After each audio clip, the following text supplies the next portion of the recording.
Welcome back to OneStopTutorials.com. It's me, Alibaba, back with Photoshop in front of us. What we're going to get into in this tutorial is we're going to get into women's roots. That's right, we're going to get into those roots. We're going to get up to these dark spots at the top here. We're going to try to blend them in so they don't look so obvious that she's had a dye job. Okay, so what do we want to do? This has got a few different techniques. We're going to be using hue and saturation and a few different things, just trying to blend these in and fix it more in with this nice blonde hair that she has. First thing I want to do is I want to create a new layer. So come down to your new layer icon, left click, there's your new layer. Next thing I want to do is I want to grab myself my brush tool. You can grab it here or hit B on your keyboard. That's the shortcut for your brush tool. I'm just going to zoom in a bit. The picture's very low resolution, so the quality is not going to be great, okay?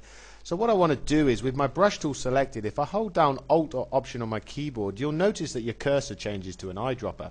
Well, what I want to do is I want to select different areas around the hair here to choose to basically paint on top of the area at the top here, okay? So I'm just going to hold down Alt or Option on my keyboard. I'm just going to left click, and you'll notice in the foreground color it'll show me the colors that I'm clicking. So if I come down here, it's a darker. What I'm looking for is a lighter color. I'm looking for a nice light blonde color. I think this is the lightest area. Yep, I'm just going to sample from here, and that is okay. So now what I want to do is I want to make sure I've got an opacity of about the 80% region, soft edge brush. I'm going to make my brush a bit bigger just to save me time on painting, and I'm going to start painting her head. Okay, so I'm going to come around and paint her head. Now I know what you're thinking.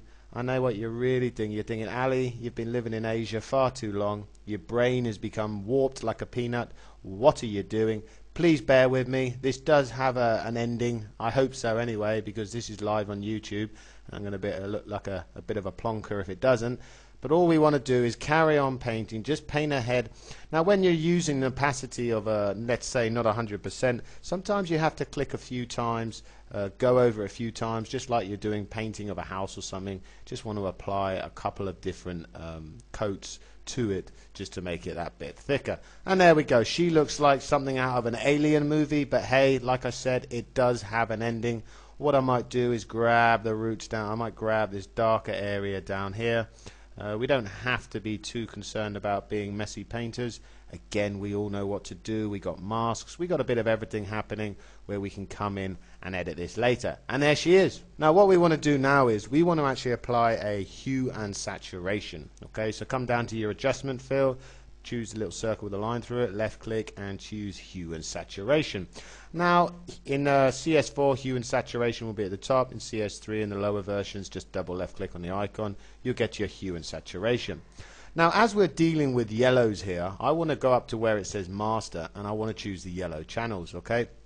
Now this yellow channels will allow me to basically add lightness or darkness, okay, to the actual yellowness of it, okay? But what you can see here, well, the problem that we're having here is that every time I apply it, it's actually applying it to the whole image. That is not what I want. I want it to apply to the area that I've already painted in. Now you could invert the mask and go through it, but that'd be a real tedious job. What I want to do is I want to clip the hue and saturation to this painted area at the top here, okay? Clipping means that it basically becomes part of one. So whatever I change in the hue and saturation, whatever I've clipped the hue and saturation to, gets affected. So if I added more yellow, it would add more yellow to the area that I've clipped, and in our case it will be this area that I've painted. To clip two layers together, what you need to do is hover your mouse in between both layers. You want to hold down Alt or Option on your keyboard. You'll notice that the cursor changes to two circles with the left arrow, okay? All you want to do is that when you see that icon, left click, and you'll notice that you have an arrow pointing down to this actual layer below. That means that these are clipped together. The next thing I want to do is just to prove that this whole painting thing was not a mistake and I didn't really mess it up. I want to change this bottom layer, okay, this layer with all the painting on it, I want to change this to soft light.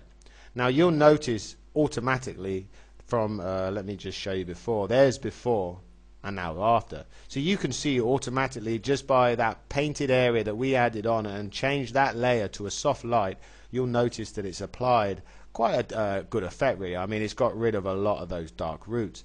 But what we want to do in the hue and saturation is we want to actually get this color to blend more in with the actual hair. Okay, we want it to make, get it as close as possible that we can. So I'm going to come in and you can play with the hue. Okay, now you've got to be a bit careful. The hue, it'll end up changing the actual color, but what I'm looking for is a sort of dark color, something around that region there. Okay, and you can also play with the you can add saturation or take away saturation. Again, this takes a bit of playing with. Just spend your time with it, try to get the right color that you want. You don't want it looking too obvious. You've got your lightness and you've got your lightness and your darkness. So I'm going to bring this up just a bit, trying to blend this in, trying to see if I'm sort of getting along the right lines here. Before, after, it's working. We're starting to see that we've got some lines happening in here. What we can do is we can actually apply, if we wanted to, a mask to the actual hair layer. Okay, just come down this square with a circle, apply a mask. It's a white mask. We paint with black, maybe an opacity of about 80%. In fact, let's go down a bit more by hitting 5 on my keyboard. That will take the opacity down to 50%.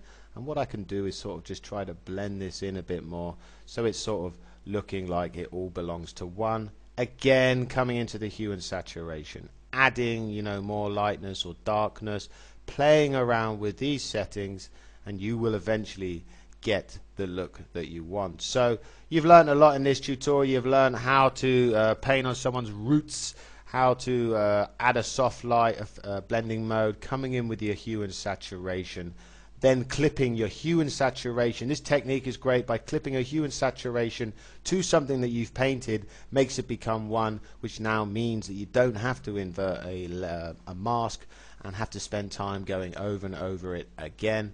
This is the before, this is the after. I personally do not actually, I would add less lightness to it. It seems to be too light. Bringing down some more of the darkness and just carrying on playing with it. Spend time on it, get the effect you want.